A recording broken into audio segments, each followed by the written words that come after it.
اس والی تا کے نیچے جو دو زیر ہے وہ تنوین ہے، تنوین کے بعد شین ہے، یعنی 15 والے حروف میں یہ شین ہے، ٹھیک ہے، کیونکہ لام را یا حروف حلقی کے علاوہ باقی جتنے بھی حروف ہیں وہ 15 والے حروف میں آتے ہیں، ٹھیک ہے۔ ذرۃ، اب دیکھیں السلام علیکم ورحمۃ اللہ وبرکاتہ۔ آج ہم سورہ زلزال مکمل تجوید کے ساتھ پڑھیں گے۔ یہ مکی صورت ہے، اس میں تقریباً 8 آیات ہیں۔ اعوذ باللہ من الشیطان الرجیم، بسم اللہ الرحمن الرحیم۔ اذا زلزلت الارض زلزالها، اذا زلزلت اب دیکھیں اذا زال کے ساتھ جو خالی الف ہے اس کو الف مدہ کہا جاتا ہے، کیونکہ خالی الف سے پہلے جب زبر آ جائے تو اس کو الف مدہ کہا جاتا ہے۔ اس کو اب زال کے ساتھ پڑھیں گے، لیکن ایک الف کے برابر کھینچ کر پڑھنا ہوگا، ٹھیک ہے۔ زلزلت الارض، اب دیکھیں را جو ہے اس کو پر پڑھیں گے، کیونکہ را ساکن سے پہلے والے حرف کے اوپر زبر ہے، ٹھیک ہے، تو اس والی را کو ہم پر پڑھیں گے، ٹھیک ہے۔ غاد کو بھی پر پڑھیں گے۔ زلزالہا، اب دیکھیں وقف کے دوران جو خالی الف ہے یعنی الف مدہ ہے، اس میں کوئی تبدیلی نہیں آئے گی، ٹھیک ہے، کیونکہ خالی الف کو ہم اس سے اگر پہلے زبر آ جائے تو اس کو ہم نے پڑھنا ہوگا، چاہے وہ وقف ہو یا بیچ میں ہو، ٹھیک ہے۔ اِذَا زُلْزِلَتِ الْأَرْضُ زِلْزَالَهَا وَأَخْرَجَتِ الْأَرْضُ أَثْقَالَهَا، وَأَخْرَجَتِ الْأَرْضُ، اب دیکھیں خا کو پر پڑھیں گے اور را کو بھی پر پڑھیں گے۔ را کو اس لیے پر پڑھیں گے کیونکہ را کے اوپر زبر ہے، ٹھیک ہے۔ وَأَخْرَجَتِ الْأَرْضُ، را یہاں پر را ساکن سے پہلے والے حرف کے اوپر زبر ہے، اس را کو بھی موٹا پڑھیں گے، ٹھیک ہے، اور غاد کو بھی موٹا پڑھیں گے۔ أَثْقَالَهَا، اور قاف کو بھی موٹا پڑھیں گے، اور یہاں پر وقف کے دوران خالی الف ہے یعنی اس سے پہلے والے حرف کے اوپر زبر ہے، تو اس والے وقف کو ہم نے اسی طرح پڑھنا ہوگا، کیونکہ الف مدہ میں وقف کے دوران کوئی تبدیلی نہیں ہوگی، ٹھیک ہے۔ وَأَخْرَجَتِ الْأَرْضُ أَثْقَالَهَا وَقَالَ الْإِنسَانُ مَا لَهَا، وَقَالَ الْإِنسَانُ، اب دیکھیں قاف کو پر پڑھیں گے اور انسان جو ہے انسان نون ساکن کے بعد والا حرف سین ہے، اور سین جو ہے 15 والے حروف میں آتا ہے۔ یہاں پر اخفا ہوتا ہے کیونکہ لام را اور حروف حلقی کے علاوہ باقی جتنے بھی حروف ہیں یعنی 15 حروف ہے باقی، ہے نا، تو اس وجہ سے یہاں پہ اخفا ہے، ٹھیک ہے۔ انسان، اس لیے ہم اسی طرح پڑھتے ہیں انسان ما لہا۔ اب دیکھیں وقف کے دوران الف مدہ کا وقف ہے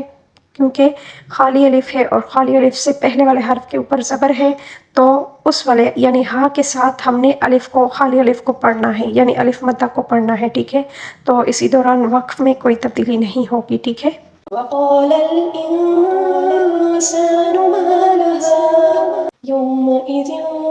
تُحَدِّثُ أَخْبَارَهَا، یومئذ، اب دیکھیں یو یا واو زبر یو یعنی واو ساکن سے پہلے والے حرف کے اوپر جب بھی زبر آ جائے تو واو لین ہے یہاں پر، ٹھیک ہے، واو لین کو ہم نے نرمی سے پڑھنا ہوگا۔ یا واو زبر یو یعنی یومئذ،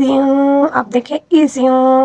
یومئذ، دال کے نیچے جو دو زیر ہے یعنی تنوین ہے، تنوین کے بعد جب لام را یا حروف حلقی کے علاوہ باقی جتنے بھی حروف آ جائے تو اس میں اخفا ہوتا ہے، ٹھیک ہے۔ یومئذ تحدث، ہا کو حلق کے درمیانی حصے سے ادا کریں گے۔ تحدث اخبارها، دوسری والی خا یعنی جس پہ نقطہ ہے اس کو ہم نے حلق کے سب سے اوپر والے حصے سے ادا کرنا ہوگا، ٹھیک ہے۔ اخبارها، را کو بھی پر پڑھیں گے کیونکہ اس کے اوپر زبر ہے، ٹھیک ہے، اور وقف کے دوران کوئی تبدیلی نہیں ہوگی یہاں پر، ٹھیک ہے۔ یومئذ تحدث اخبارها بِأَنَّ رَبَّكَ أَوْحَىٰ لَهَا، اب دیکھیں بِأَنَّ، نون مشدد کا غنہ ہے، ٹھیک ہے، اس پر جب بھی تشدید آ جائے نون پر تو اس میں ہم نے لازمی غنہ کرنا ہوگا، ٹھیک ہے، چاہے جو بھی ہو، چاہے اس کے بعد حروف حلقی ہو، چاہے جو بھی ہو، لیکن اس میں ہم نے غنہ لازمی کرنا ہوگا، ٹھیک ہے، نون مشدد اور میم مشدد میں، ٹھیک ہے۔ بِأَنَّ رَبَّكَ، را کو بھی پر پڑھیں گے، اور اوحیٰ لہا، او یہاں پر واو لین ہے، ٹھیک ہے، اوحیٰ لہا، اور وقف کے دوران الف مدہ میں کوئی تبدیلی نہیں ہوگی، ٹھیک ہے، اسی طرح ہم نے پڑھنا ہوگا۔ بِأَنَّ رَبَّكَ أَوْحَىٰ لَهَا يَوْمَئِذٍ يَصْدُرُ النَّاسُ أَشْتَاتًا لِيُرَوْا أَعْمَالَهُمْ، یومئذ، اب دیکھیں یو یہاں پر پاولین ہے، ٹھیک ہے، پہلے میں نے آپ کو سمجھایا ہے یومئذ زال کے نیچے دو زیر ہے، وہی تنوین، تنوین کے بعد یا ہے، ٹھیک ہے، تنوین کے بعد یا نون میم واو، یہ چار واحد ایسے حروف ہے جب یہ نون ساکن یا تنوین کے بعد آ جائے تو اس میں ادغام مع الغنہ ہوتا ہے، ٹھیک ہے۔ یصدر الناس، صاد کو پر پڑھیں گے، را کو بھی پر پڑھیں گے، را کے اوپر پیش ہے اس وجہ سے، ٹھیک ہے، اور نون مشدد کا پھر یہاں پہ غنہ ہے، یصدر الناس،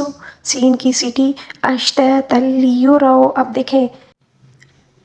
اب دیکھیں تا کے اوپر تنوین ہے یعنی دو زبر ہے، اس کے بعد لام ہے یہاں پر، تو یہاں پر ادغام بلا غنہ ہے، ٹھیک ہے، یہاں پر ہم نے غنہ نہیں کرنا ہوگا، ٹھیک ہے۔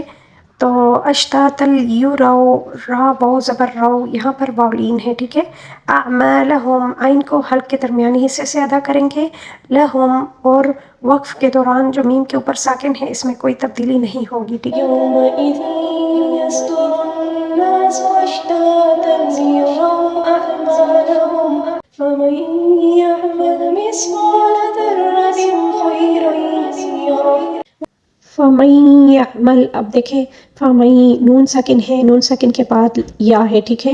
یعنی میں نے پہلے سمجھایا ہے کہ نون ساکن یا تنوین کے بعد جب یا نون میم واو یہ چار حروف آ جائے تو اس میں ادغام مع الغنہ ہوتا ہے، ٹھیک ہے، یعنی غنے کے ساتھ ہم نے ملا کر پڑھنا ہوگا، ٹھیک ہے۔ فَمَن یعمل مثقال، اب دیکھیں قاف کو پر پڑھیں گے،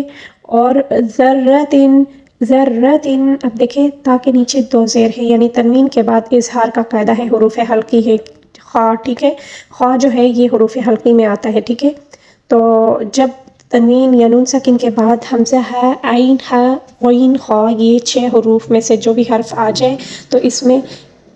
اخفا نہیں ہوتا، یعنی یہاں پر اظہار کا قاعدہ ہے، ٹھیک ہے۔ ذرۃ خیرا یرہ، خی یہاں پر یا لین ہے، یا ساکن سے پہلے والے یعنی خا کے اوپر زبر ہے، ٹھیک ہے، تو یہاں پر یا لین ہے، اور را کے اوپر جو تنوین ہے دو زبر ہے، تنوین کے بعد وہی ادغام مع الغنہ کا قاعدہ ہے، ٹھیک ہے، کیونکہ یہاں پر تنوین کے بعد یا ہے تو یہاں پر پھر ادغام مع الغنہ کا قاعدہ ہے، ٹھیک ہے۔ خیرا یرہ، اور ہا کے اوپر جو الٹا پیش ہے اس کو وقف کے دوران ساکن کے ساتھ تبدیل کر کے پڑھیں گے، ٹھیک ہے۔ فَمَن یعمل مثقال ذرة خیرا یرہ وَمَن یعمل مثقال ذرة شرا یرہ، وَمَن یعمل، اب دیکھیں وَمَن یعمل نون ساکن کے بعد کیا ہے یعنی ادغام مع الغنہ کا قاعدہ دوبارہ سے آیا ہے، ٹھیک ہے۔ من یعمل، عین کو حلق کے درمیانی حصے سے ادا کریں گے، مثقال، قاف کو پر پڑھیں گے، ذرۃ، اب دیکھیں اس والے تا کے نیچے جو دو زیر ہے یعنی اس والی تا کے نیچے جو دو زیر ہے وہ تنوین ہے، تنوین کے بعد شین ہے یعنی 15 والے حروف میں یہ شین ہے، ٹھیک ہے، کیونکہ لام را یا حروف حلقی کے علاوہ باقی جتنے بھی حروف ہیں وہ 15 والے حروف میں آتے ہیں، ٹھیک ہے۔ ذرۃ، اب دیکھیں تا کے نیچے جو تنوین ہے تنوین میں اخفا ہے، ٹھیک ہے، کیونکہ 15 والے حروف میں حرف ہے، ٹھیک ہے۔ ذرۃ